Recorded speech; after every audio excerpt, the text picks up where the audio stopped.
He was talking about using USAID.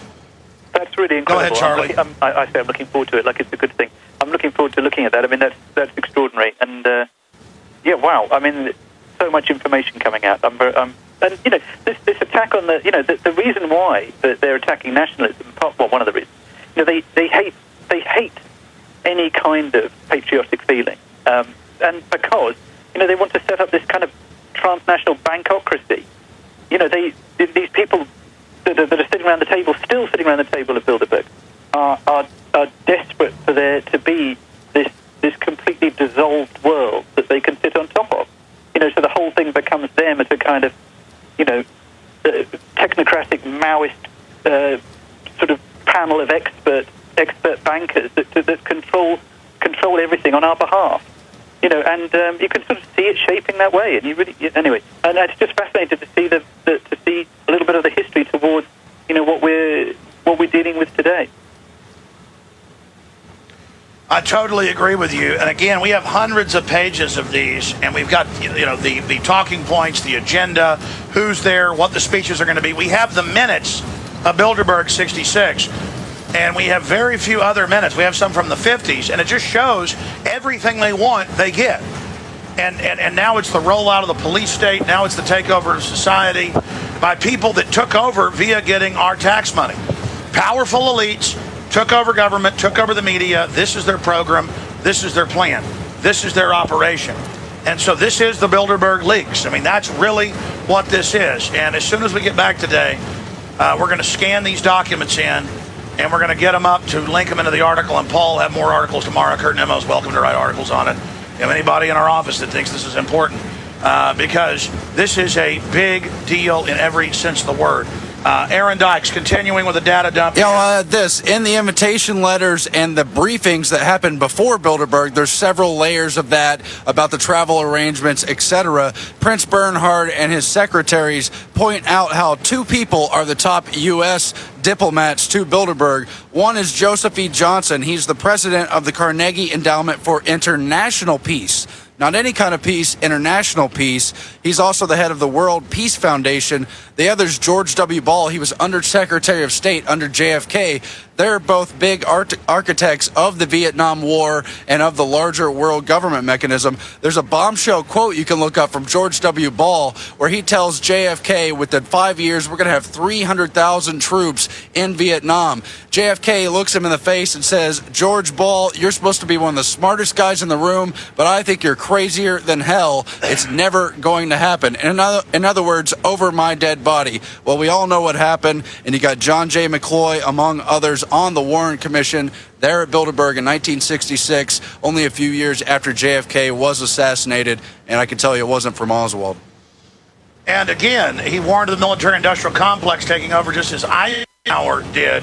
This is the big news. You know, something you mentioned, Charlie, here in closing, was that they had over 300 security people for 150 people roughly. So that's 2 security people for every person there. And most of them are NSA and spies. But they had plainclothes Marines in Marine Corps license-plated vehicles, just like they had 4 years ago, flipping us off, wearing clown masks and stuff when we photographed their faces.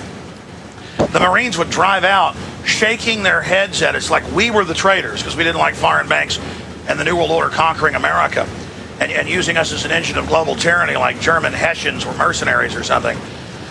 And they sent out plainclothes Marines to act like they were our friends. Oh, we're anti-terrorism forces, and they were clearly Marines. They were going in and out. We saw them later inside.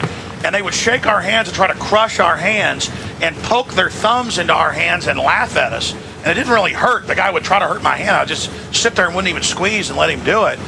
And I...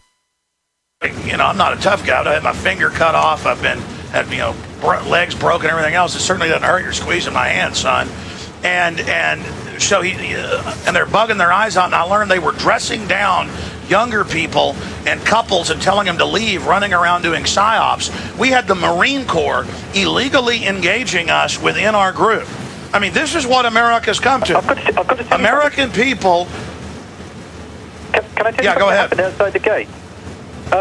Someone came out, one of the feds came out and started doing NLP on one of the protesters. And someone else who was a protester there realized that was what was happening and said, hey, stop doing that. I know what you're doing. I know this stuff. Oh, I know, and it was ridiculous. They were like quasi-mental idiots, like coming up and talking and saying weird things to us and then going in and out. And I'm like, and they would get so upset when I'd videotape the Marines coming in and out with their license plates illegally. They're diplomatic security corps. The point is they're engaging American citizens. It's totally illegal. And did you run into those Marines? I mean, they look like Manchurian candidates. They were the brainwashed people. Yeah. But I mean, I'm the enemy now because I'm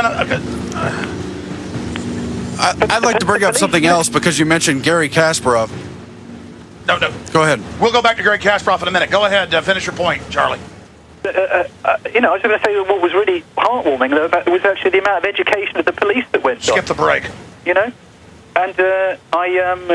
one of the policemen said to me, he literally, we were picking up some litter, and he sort of looked, he looked around to see if no one was there, and he just said, "Look, trust me, we're not backing these Bilderberg." And there was a lot of education of the police. People were just on their bullhorns talking to them. It was quite funny for hours, just simply giving them facts. So it was like the police had gone to school for 3 days. And the police were Googling with iPads, smart pads, Samsung systems I saw. I'd go, okay, look up Rockefeller Foundation, stimulants, and vaccines. They'd look 10 minutes later, go, whoa. And I'd say, okay, because it was on Rockefeller Foundation. They'd probably say, all right, look up Prince Bernhard Nazi. Look it up. Okay, and so they were looking it up. And by the end, we were like, who supports the Constitution? And on video, the cops would do it before the head guys would raise their hands. Or I'd say, oh, you're saying we can't cross the street. You want your kids growing up in a country like this? It's not illegal to walk across this side street. You're being told to. And like the head cops on the ground were going, yeah, you see that trailer? It's watching us and listening to us. We'll get in trouble. And I said, okay, your kids are going to have no future. All right, yeah, you're right. Cross the street. I'm not following that order. And it's that they were a professional discipline group, not like thugs I've seen, that we were pointing, and I said, and your police line's too far out in the street. You're going to make somebody get run over. Move it back. They started talking, said, yeah, move it back. I mean, they were understanding this is an illegal group. They looked up Logan Act. They found out Hillary was fined $300,000 for it in '94. They found out this group now commands the U.S. military. They've told Congress that NATO commands the military along with the UN. They looked that up. I said, look, they watched the video, said, wow. And see, 4 years ago, they started listening. So a lot of them were already listeners, including the SWAT team commander. Did you see him on tape go, I'll talk to you the first day? And he goes, yeah, I listened to your show, Alex. Started listening 4 years ago, last time you were here. I'm with you. Head guy runs out of the bushes and says, do not talk to them. Again, these guys know that they were there ordered to guard criminals. And so they didn't like it. This is the beginning of the end for the globalists. This is a big deal, Charlie Skelton. Absolutely. I mean, the Fairfax County Police must have the most enlightened police officers now in the entire U.S. But, they've got the sense that, there's the thing about the police standing there, they're just some normal guys doing a job. And, we could talk to them and say, look, we're doing our job. I'm a journalist. I'm here. I'm doing my job. You're doing your job. All right. I've lost Charlie Skelton. Take me up on Skype. He's still there. Go ahead, Charlie. Finish your point. Go to Skype. Yeah, a little bit of confusion on the road, but anyway, just saying, they're normal guys, and they were talking to, the people outside Bilderberg. The protesters were a bunch of normal people, just concerned citizens. So it was just citizen talking to citizen about some information, and it was heartening to see. Yeah, there were also some provocateurs there calling the police pigs and scum and filth. And clearly I could tell that most of them it was only 5 or 6, had been sent. We had guys in masks who were clearly Marine Corps build, Marine Corps bearing, Marine Corps activity, throwing things on cars. I mean, but again, the Marine Corps disgraced itself, openly working for foreigners. But that's what Smedley Butler, the two-time Congressional Medal of Honor winner, said. All right, in closing, Aaron Dykes, you wrote an article last Wednesday about Kasparov and how they're setting up a CFR to take over Russia. And again, it'd be one thing if the U.S. was trying to take over Russia for liberty. That would still be foreign entanglements and dangerous, and our founders said don't do that, George Washington. But this is globalist bankers that have conquered us through fraud, now trying to get us into a war with Russia and infiltrate them. Aaron Dykes, since he brought that up, you wrote an article that got no attention last week. Well, it's very important because those who know the real history know the Cecil Rhodes Roundtable Group is what Bilderberg comes out of. The American counterpart is the Council on Foreign Relations. The British counterpart is the Royal Institute of International Affairs. And without any coincidence, Russia has set up a Russian Institute of International Affairs. Those names are not coincidental. China now has a branch, and these were set up only a couple years ago. It's very significant about Garry Kasparov, the former chess champion. He was tapped by the neocons, those who would later set up the Project for a New American Century back in 1991. They gave him an award they only give to Americans, Keeper of the Flame from the Center of Security Policy. They were tapping him for future destabilization. That's why he's there. He's a protest opponent to Putin. That's his only issue, is opposing Putin. And furthermore, we've got new ambassadors who have been meeting with these Putin opposition forces in Russia. There's a color revolution in the works. You cannot distance it from the domino that is Syria let's either. Be clear, same guy. You got Soros involved trying to get our guns and overthrow us. It's not America trying to free Russia.